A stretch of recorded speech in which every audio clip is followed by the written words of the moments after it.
మీరు? ఏం చేస్తున్నారు ఇక్కడ? మిమ్మల్ని అడుగుతుంటే సమాధానం చెప్పలేంట్రా? మాట్లాడరేంట్రా? ఏం కావాలరా మీకు? నమ్మకం నమ్మకం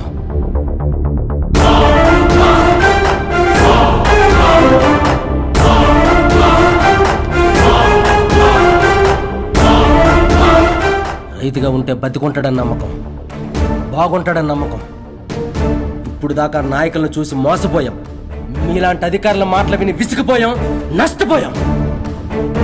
మా అక్క సార్ వర్షాలు పడక, నీరు లేక, పంటలు పండక, పంట మీద చేసిన అప్పు తీర్చలేక, ఎకరన్నర భూమి పండించలేక, పొలంలో పురుగుల మందు తాగి చచ్చిపోయింది సార్. 2 ఆడపిల్లలు అనాథలయ్యారు సార్. వాళ్ళ కుటుంబం రోడ్డున పడ్డది. ఇలా మా అక్క ఒకదాయే కాదు సార్, మా ఊర్లో చాలా మంది రైతులు చచ్చిపోతున్నారు సార్. పురుగుల మందులు తాగేసి చెట్లకు ఉరేసుకొని కరెంటు తీగలు పట్టుకొని చచ్చిపోతున్నారు సార్. నదులో నీళ్ళన్నీ సముద్రంలో కలిసిపోయినట్టుగా సార్ మా ఊర్లో రైతుల ప్రాణాలన్నీ గాలిలో కలిసిపోతున్నాయి సార్.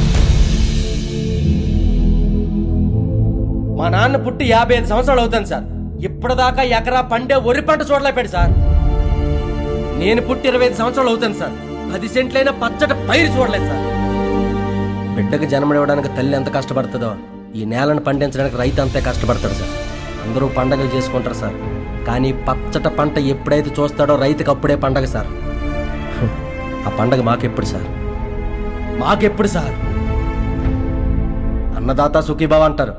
అన్నం పెట్టే రైతు ఎప్పుడు సార్ సుఖంగా ఉన్నాడు?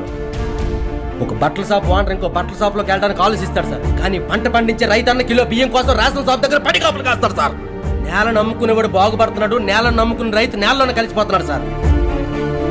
పొద్దున్న లెగిస్తే అందరూ సూర్యుని చూడలేదు సార్, రైతులు ఆత్మహత్యలు చూస్తున్నారు సార్. మీరు ఇలాగే రైతులను చిన్న చూపు చూస్తే ఒకప్పుడు రాముడు ఉండేవాడని, ఒకప్పుడు కృష్ణుడు ఉండేవాడని, ఒకప్పుడు రైతు ఉండేవాడని పుస్తకాలు చదువుకోవాల్సి వస్తుంది సార్. పుస్తకాలు చదువుకోవాల్సి వస్తుంది. మేము సత్యాక మీ ప్రభుత్వం నుంచి వచ్చే డబ్బు మాకు వద్దు సార్. మేము బ్రతకడానికి కాస్త నీళ్ళు కల్పించండి. తాగడానికి నీళ్ళు లేకపోయినా రైతు బతుకుతాడేమో కానీ పంట సాగు చేయడానికి నీళ్ళు లేకపోతే రైతు బతకడు సార్, చచ్చిపోతాడు. నిధులు తెప్పించండి సార్, నీళ్ళు రప్పించండి సార్, రైతుకి న్యాయం చేయండి సార్, వ్యవసాయానికి సాయం చేయండి సార్. మీకు దండం పెడతాము, దండం పెడతాము. మీ బాధ నాకు అర్థమైంది. గవర్నమెంట్తో మాట్లాడి మీ అందరికీ న్యాయం జరిగేలా నేను చూస్తాను శంకర్. ఆ పూచి నాది. దయచేసి నా మాట నమ్మండి ప్లీజ్.